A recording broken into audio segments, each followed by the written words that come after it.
Bom, sejam todos e todas e todos muito bem-vindos a mais um vídeo desse canal. Meu nome é Rodrigo de Carvalho, sou professor de artes e terapeuta. Bom, gente, é com maior alegria e satisfação que estou gravando esse vídeo, porque é um trabalho que eu já tenho feito aí há meses, eu já estou um tempão já realizando essas ilustrações que eu vou mostrar para vocês hoje, com essa contação de histórias. Foram ilustrações que eu fiz, então foram muito tempo aí de estudo e dedicação para conseguir terminar esse trabalho, para poder estar hoje aqui apresentando para vocês. Eu queria agradecer algumas pessoas especiais da minha família, os meus filhos aí que me ajudam, que enfim é uma inspiração para mim. Queria agradecer ao Rodrigo, que foi quem me apresentou esse método de contação de histórias, que eu tenho utilizado, aqui o Kamishibai. Kamishibai é um método de contação de histórias, método japonês de contação de histórias que eu tenho utilizado aí. Eu já tinha feito um vídeo anteriormente, eu contei a história sobre o Coelho da Lua, com esse modelo do Kamishibai, e hoje eu vou trazer mais uma história para vocês, falando das histórias dos yokais, principalmente a Kitsune, a raposa de nove caudas. A raposa de nove caudas, ela é um yokai. Só para a gente tentar contextualizar um pouco, o que é um yokai? Um yokai, ele lembra muito os personagens do nosso folclore, como a Yara, o Saci, o Curupira, a Mula Sem Cabeça. Então nós temos o nosso folclore, nós temos os mitos do nosso folclore, nós temos esses personagens místicos e mágicos. E no Japão também eles têm o folclore deles, né? Eles têm as histórias deles, têm os personagens deles. Então, enquanto aqui no Brasil o Saci, a sereia, o Curupira são animais super próximos de nós, a gente conhece muitas histórias do Saci. Lá no Japão, um dos personagens mais famosos é a raposa de nove caudas. E a gente acaba tendo um pouco de contato com esse ser místico, a raposa de nove caudas, em diversos desenhos e diversas mídias aí do Japão. A gente vê no Pokémon. O Pokémon, para quem conhece um pouco de Pokémon, né, para quem conhece aquele personagem Vulpix, ele evolui para o Ninetales. Ninetales nada mais é do que as nove caudas, né? Você tem o desenho Yu Hakusho também, que também explorava muito essa questão do Kurama, também era um personagem que era uma raposa no mundo espiritual, aí vem para o mundo dos homens e também se torna um menino, aí um jovem. A gente tem mais diversos desenhos, Digimon também, tem nove caudas, e esse personagem da raposa nove caudas ficou muito famoso. Eu estou até trajado aqui de Ninja da Aldeia da Folha, o desenho do Naruto, né? O Naruto que popularizou ainda mais a Raposa Nove Caudas já era um personagem bem famoso, já para quem gosta de cultura japonesa. Então, com o advento aí dos desenhos do Naruto, aí que realmente popularizou ainda mais essa figura da Nove Caudas, deu uma importância grandiosa, né? Um personagem super importante. Mas aí muitas pessoas conhecem a Raposa Nove Caudas, conhecem os poderes Nove Caudas, mas muitas vezes não sabem como surgiu esse ser, né? Como é que surge, como é que é o início, né? Então, essa história eu vou contar a origem de três seres que são os yokais, que é a Kitsune, né? Que é a raposa nove caudas, o Tanuki e o Mujina. Então, hoje eu vou estar contando um pouquinho da história desses três seres místicos e espero que vocês gostem aí da história. Então, antes de começar, eu só quero agradecer duas pessoas. Agradecer novamente o Rodrigo, que foi quem me ensinou, quem me apresentou esse método de contação de história. Eu queria também agradecer a Simone, que está sendo uma parceira aí nessa questão de contação de histórias, ter feito um trabalho super legal lá no Colégio Florestan, sendo uma parceira. E aí, pessoal do Florestan que estiver vendo esse vídeo agora, eu queria mandar um abraço para vocês, um abraço para você, Simone. E vamos lá com essa história? Vamos lá? Vamos lá. Não há ninguém na Terra do Sol Nascente que não tenha ouvido falar das kitsunes, raposas místicas, belas e perigosas. E quem não conhece as divertidas travessuras do tanuki? Quem nunca ouviu as lindas melodias de Mujina? Crianças, adultos, idosos, todos já ouviram falar dos yokais, mas poucos sabem como esses animais adquiriram sua conexão com a magia.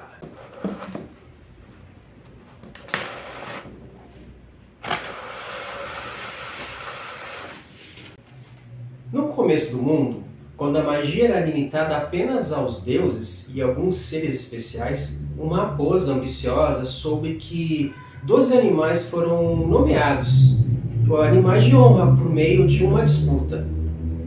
Aqui no caso, essa história está contando da origem dos signos do zodíaco do horóscopo japonês. No horóscopo japonês são 12 animais aqui, de repente fica para uma outra contação de história. Que história é essa onde 12 animais foram escolhidos para fazer parte do zodíaco japonês e chinês? E aí a raposa ficou sabendo dessa escolha que os deuses tinham escolhido 12 animais para fazer parte do zodíaco e influenciar as pessoas, e aí a raposa ficou decepcionada por não ter participado dessa escolha e convencida que podia ser aprovada pelos deuses, e ela resolveu, na verdade, tirar satisfações com os próprios deuses e questioná-los por que ela não foi escolhida entre os 12 animais que foram escolhidos. Só que a raposa, como ela era um animal muito astuto e inteligente, ela pensou: não vou sozinha fazer tudo isso, eu vou chamar os meus melhores amigos. Ela chamou seus amigos, o Guaxinim e o Texugo, e eles resolveram ir os três juntos até a morada dos deuses, até Takamagahara, a morada dos deuses. Mas quando chegaram, encontraram uma grande comoção, tinha uma grande confusão acontecendo na morada dos deuses.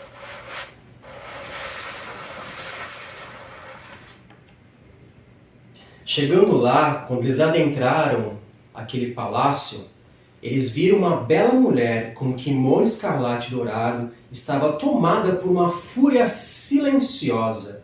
A raposa suspeitava que a mulher fosse Amaterasu, a deusa do sol. Um homem vestido num kimono branco com detalhes prateados tentava acalmá-la, enquanto outro homem, cujas vestes eram diferentes, com os tons azuis e verde e preto, gritava, e seu temperamento explosivo contrastava com todos os outros dois. Os homens deveriam ser Tsuku Yomi e Susanoo, o deus da lua e o deus das tempestades. A raposa olhou para os amigos, dando a entender com um olhar que aquele havia sido uma hora terrível para ir até lá, mas antes que pudesse se virar, o Guaxinim deu longos passos em direção aos deuses e falou em voz alta e clara: desculpe incomodá-los neste momento tenso, mas meus amigos e eu... O que é isso? Suzano perguntou. Quem se atreve a interromper uma conversa entre deuses? Não é nada, disse o Texugo, aproximando-se, querendo tirar o amigo ali de perto. Na verdade, nós já estamos indo embora. Na verdade, sem intenção, é claro, ouvimos parte da sua conversa, disse a raposa. Entendo que perderam algo de grande valor e por algum motivo não podem recuperá-lo. Talvez possamos ajudar. Suzano riu. Amaterasu suspirou e revirou os olhos. Apenas Tsukuyomi não se manifestou de forma negativa às palavras da raposa. O deus da lua coçou o queixo, encarou os três animais a seus pés. Poderiam tentar, disse Tsukuyomi. Seus irmãos olharam para ele com surpresa. Antes que pudesse reclamar, o deus da lua continuou. As joias sagradas, Yasakani no Magatama, a espada, Kusunagi ou Tsurugi, o espelho de 8 lados, e Yata no Kamagi, foram roubados. Esses três elementos são grandes tesouros sagrados do Japão.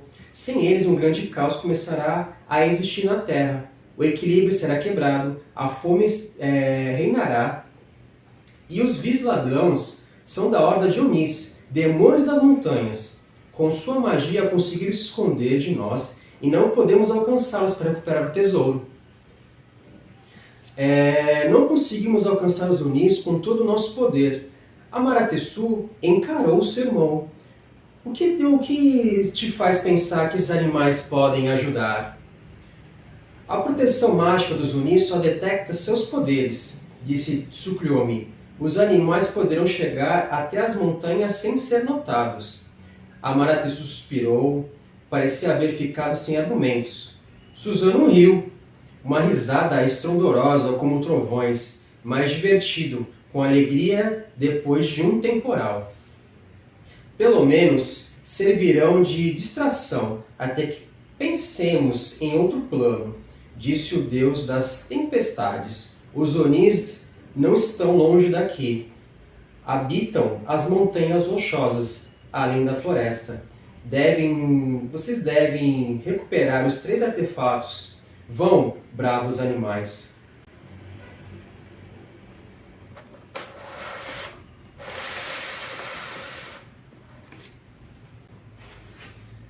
Aqui os objetos sagrados, a espada, as joias e o espelho de 8 lados.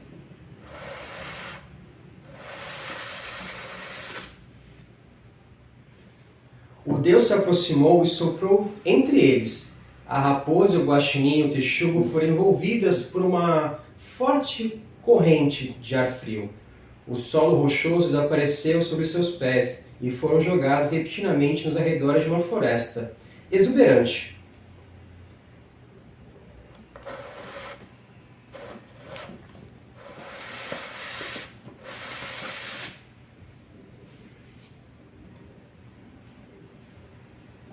Estavam sozinhos. Na frente deles se estendia uma vasta cordilheira. Acho que foi uma má ideia, disse Peixoto. Apenas relaxe, disse o guaxinim, divertido.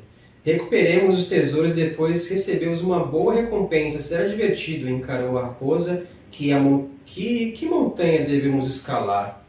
Raposa não considerava que divertido fosse a palavra certa para descrever aquela situação, mas que haviam sido designados para a missão só podiam dar o seu melhor. Não tinha certeza de quais seriam as consequências se falhassem, mas não queria enfrentar a ira dos deuses. Olhou para as montanhas na frente deles, a névoa cobria seus picos, e em particular parecia atrair águias e outras aves de rapina, que pairavam no topo da montanha, voando em círculos. É aquela, disse a raposa, apontando para a montanha. Os Onis devem estar lá. Os 3 amigos escalaram a montanha. O caminho era difícil, cheio de pedras, escorregadias e uma névoa tão densa que a raposa mal conseguia ver o próprio nariz. Levaram o dia todo para chegar no topo, e quando os fizeram, a escuridão já reinava entre as estrelas que brilhavam no céu. No topo da montanha, um grupo de Onis conversava ao redor de uma fogueira. A cor de suas peles variava entre azul celeste, verde esmeralda e o vermelho sangue. Eram imensos e estavam armados com espadas e machados. A raposa pensou em desistir, até ver que os tesouros sagrados estavam ali à distância. Uma bela espada com pequenas pedras embutidas em seu punho, um espelho de 8 lados feito de bronze mais puro de todo o Japão, e um conjunto de delicadas pedras de jade, as joias sagradas, o mais belo e perfeito instrumento criado pelos deuses. Não podiam deixar esses artefatos nas mãos daqueles Onis selvagens, mas, se quisessem recuperá-los, recorrer à força bruta seria um fracasso certo. Os Onis eram os melhores lutadores da região, mas não eram os mais brilhantes quando se tratava de ideias e estratégias. Eles apenas tinham que agir de forma inteligente e enganar aqueles monstros. A raposa sinalizou para que seus amigos a seguissem. Devemos assustá-los de alguma forma, disse. Talvez se eles pensarem que existe um monstro ainda maior que eles, fugiriam apavorados. Ou talvez podemos convencê-los de que é um espírito maligno habitando a montanha. E como faremos isso? Disse o Texugo. Somos apenas animais.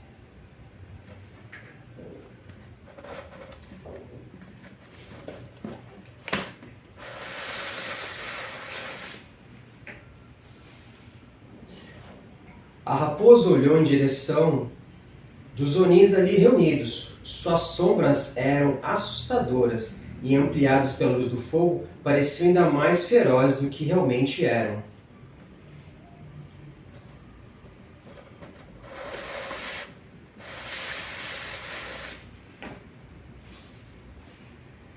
Uma ideia surgiu em sua mente.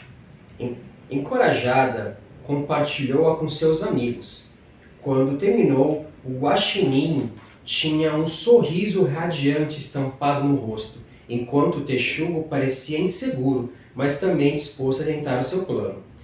Encontraram alguns galhos secos e, com habilidade, o texugo amarrou-os na cauda da raposa, fazendo o animal parecer maior e com várias caudas. Em seguida, empilhou os galhos restantes e fizeram uma fogueira. Agora só faltava o fogo.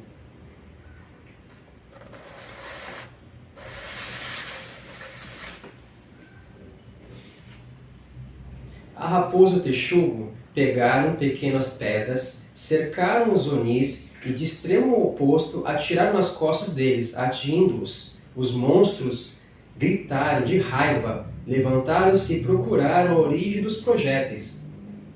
A raposa e o texugo moveram-se nas sombras e jogaram mais pedras para distrair os oponentes.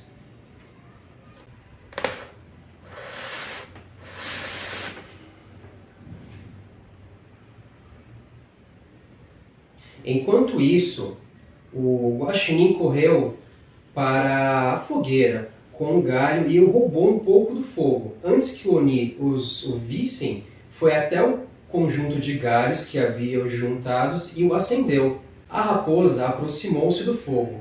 Até ela ficou com um pouco de medo, quando viu sua sombra ampliada pela luz. A silhueta parecia pertencer a uma criatura imensa, com muitas caudas e orelhas enormes. O que é isso? Gritou um dos Onis assustado. É apenas um animal selvagem, disse o Oni de maior tamanho, que parecia o líder. Não é um animal comum, disse o outro. Tem 9 caudas. O guaxinim pegou alguns galhos em chamas e atirou na direção da ordem daqueles demônios, daqueles Onis das montanhas. Fogo! Gritou um Oni de pele esverdeada. Que besta cospe fogo! A raposa encarou o texugo, dando sinal com a cabeça. Era a ordem dele agir.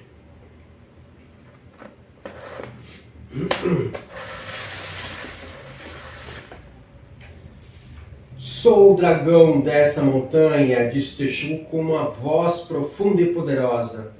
O tímido animal sempre fora bom em fazer vozes diferentes para divertir os filhotes.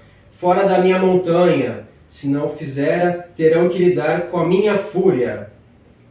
O guaxinim jogou mais galhos em chamas e a raposa se moveu, tentando parecer maior e ainda mais intimidadora.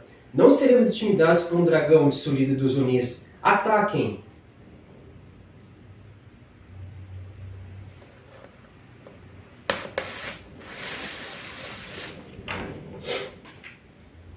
Os animais afastaram-se do fogo e fugiram para a escuridão. Aproveitaram o fato de que os Onis terão abandonado os tesouros sagrados para procurar o dragão. Os animais aproximaram-se e os pegaram. A raposa agarrou o espelho, o guaxinim segurou o cabo da espada com as garras e o texugo cuidou de pegar as joias. Estavam prontos para fugir, quando os Onis não encontraram nenhum dragão nas montanhas. Os viram e foram em sua direção para atacá-los. Os animais correram, mas os demônios das montanhas eram rápidos e não demoraram muito para alcançá-los. Cercados, a raposa, o guaxinim e o texugo não sabiam o que fazer. Podemos chegar a um acordo, sugeriu o texugo, tentando manter a calma, mas ainda segurando com força as joias sagradas.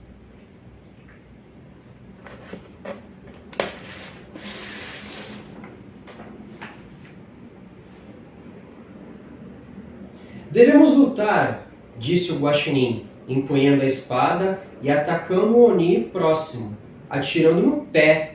Mas o monstro era muito grande e, depois de dar um grito de dor, ergueu sua espada para atacar o pequeno mais corajoso guaxinim.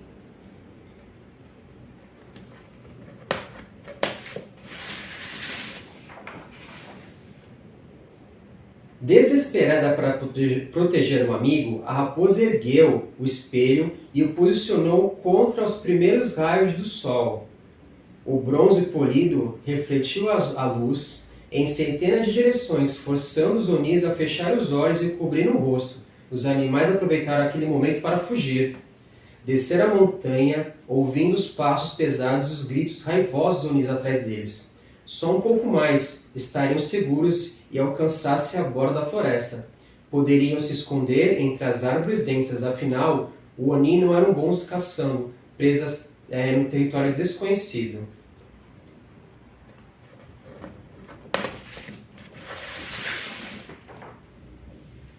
Os três amigos chegaram às primeiras árvores, mas para sua surpresa, em vez de entrar na floresta, foram envolvidos por uma rajada de vento frio, um redemoinho que fez o mundo girar ao seu redor e tudo se transformou em manchas coloridas. De repente, estavam de volta a Takamagahara, o lar dos deuses. Amaterasu os encarou com surpresa. Tsukuyomi parecia satisfeito e Susanoo riu com um riso divertido.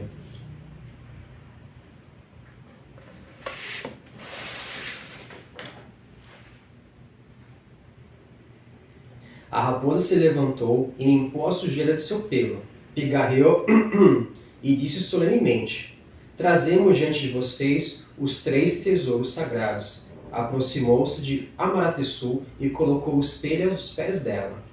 O guaxinim aproximou-se de Susanoo e ergueu-lhe a espada, enquanto o Texugo ofereceu as joias de Tsukuyomi. Quando os deuses pegaram os tesouros, os objetos adquiriram um brilho especial e divino. "Admito que não esperava que eles sobrevivessem", disse Amaterasu. "Estou feliz por estar errada." "Merece uma recompensa", disse Susanoo. "Nem todos os animais conseguem enfrentar uma horda de onis e sobreviver para contar a história." "Concordo. Texugo, você agiu com benevolência, honrando o tesouro que trouxe até nós, as joias sagradas de Tsukuyomi. Qual o seu pedido?" "Gostaria de poder me tornar humano às vezes. Amo música, desejo cantar e tocar instrumentos", disse o Texugo. "Concedido", disse Tsukuyomi. "A partir de hoje você será Mujina, um Texugo mágico, um yokai." "Corajoso guaxinim", disse Susanoo, "você foi um digno portador da espada sagrada. Qual o seu desejo?" "Também gostaria de me tornar um humano às vezes, ou qualquer artefato se for possível", disse o guaxinim sorrindo. "Gostaria de me divertir com os humanos e provar o saquê." "Concedido", disse Susanoo. "A partir de hoje você se chamará Tanuki e será um guaxinim mágico, um yokai." "E você, raposa?", disse Amaterasu. "Sei que sem sua astúcia não teriam sido capazes de recuperar os tesouros sagrados. O espelho só pode ser carregado por alguém com coração puro e potencial para alcançar a sabedoria. Você atuou bem, usando sua inteligência para proteger os seus companheiros e cumprir sua missão." "Senhora", disse a raposa, olhando para baixo, intimidada pelo poder da deusa do sol, "não sou animal sábio, mas almejo um dia alcançar a sabedoria. Você precisará de paciência para isso", disse a deusa, "mas te ajudarei a realizar seu desejo. A cada 100 anos, você receberá uma nova cauda. Quando chegar à 9ª, você se tornará uma semideusa. A cada nova cauda, sua inteligência e sabedoria e conhecimento sobre o mundo aumentarão, assim como o seu poder. Mas não será fácil. Você deve manter sua palavra e cumprir todas as suas promessas que fizer." A raposa consentiu e Amaterasu continuou: "De agora em diante você será Kitsune, o yokai mais poderoso de todos."